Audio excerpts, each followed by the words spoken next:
Hello and welcome. I'm Arumba. Thank you for joining me. I am back with more data, and I couldn't help it. I don't know about you, but the way I am is that I get fixated on a game, and I can't stop playing it. And unfortunately for me, sometimes that game becomes Microsoft Excel, and I just start playing with stuff, and I can't leave it alone. So anyway, I wanted to show you some more work I've done on this because I need more data. Please use that form. Send more stuff in. I've got over like almost 1,200 children's education traits tracked, but yeah, I'd love to have like 5,000. That would, I think, give us much better answers. So, but I want to show you what I've done. This was the numbers that I showed in the last video, and this was a manually calculated estimate within about 5% of the actual numbers. So I felt pretty good about this, and I still feel it's within 5% on every one of them. But what I did next is I took the actual numbers and created some more charts and stuff, so let's take a look. What I first did is I transposed the information because it ended up making more sense to me when I was making my charts up above here to have tier 1, 2, 3 like that. So I had to flip it, so it looks backwards, but that's what that looks like. Here's the true calculations, and that is all based off of this fancy stuff. Yay! Fancy charts and things. So what this is a big huge graph or chart or whatever that shows the actual number of outcomes per everything. And so you can see there's tons of data, 1,092 points, but there's a lot of them that are still zero because I need like 10 times as much data. So these are the total counts, then the total of a number of occurrences where the Guardian was, in this case this is what, I've forgotten already, amateurish plotter. So every time that the Guardian was the amateurish plotter, this is the number of times that we got an amateurish plotter from that. So this begat that, and so on. Right? So that does all that. This chart here converts it into percentages, and I've set it up so that it hides data where there's a divide by 0 or no data. So you can see here, like, you know, amateurish plotter, 48% chance is going to make amateurish plotter. Amateurish plotter, 31% is going to make this one.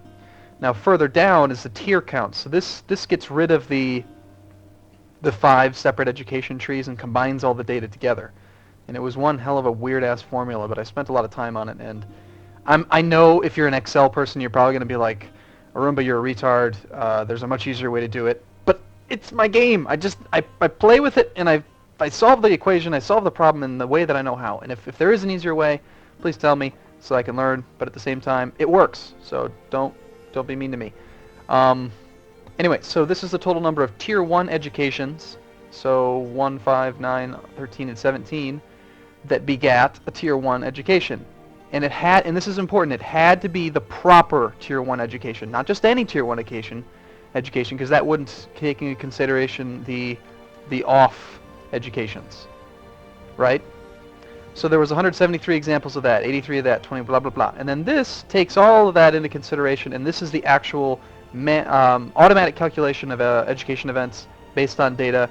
And I'm already starting to put in your data. I've got, you know, like 25 submissions, but this is me right now guilting you into doing some work.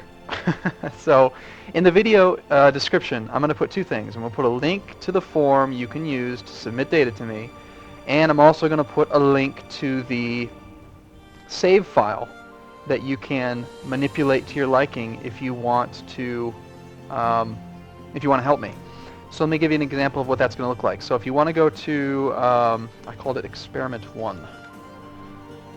I'm going to put a link to it in the description below about how you can get to it, right? Once you open up the save file, all you need to do is search for, I do Control F, find child 1. That's going to take you down here. You'll find child 1. And then this is just kind of a backwards way to do it, but that's the Guardian's ID. So you copy that, find that, and then find that number equals. You could search for birth name Guardian as well. I've renamed him to Guardian just for my own ease of finding him. But unfortunately, Guardian shows up a lot in these files because every single person has a Guardian. So it's easier to just say, yeah, I guess maybe birth name, what, Guardian equals Guardian. There we go. That's one way of doing it. Anyway, once you get here, all you need to modify is this number here where it says traits. And the trait ID is this number. If you want to add in any other traits like diligent, gregarious, whatever, you can mess with it there. These are his actual base stats. So a 1 here means amateurish plotter. 10 means 10, 10 to 10 for all of his stats. So I wanted to make him a charismatic negotiator. I would just change this 1 to a 7. If I want to make him a mastermind theologian, it's 20. Click save, load up the game, and then you'll get 10 data points for me, just like that. And you can submit them all at once, if you want. So, I did like 1,000 of them. I think it took me like, I don't know, 2 or 3 hours, because I got to the point where I memorized all the trait IDs. I didn't even have to think about it. But I really think if we got 5,000 points of data, that the number here, these numbers, would be perfect. Right now, one minor change that I'm going to note is that I don't think that it's a tripled chance of an off education now. I'm thinking it's more like double. As you'll notice here, a tier 4 educator has a 4% chance, roughly, all together based on all the data, to do an off education. And this looks like more like maybe 8 as an average, I think. So maybe it doubles it. These two numbers together still 83, 85%, so that feels pretty accurate. But again, I'd like to get it down to like guaranteed, know exactly what the numbers are. So anyway, just want to give you guys an update. Hopefully this is fun for you, because I'm like totally obsessed with Excel right now and figuring this thing out. So I look forward to seeing you in the next video. Thanks so much for watching.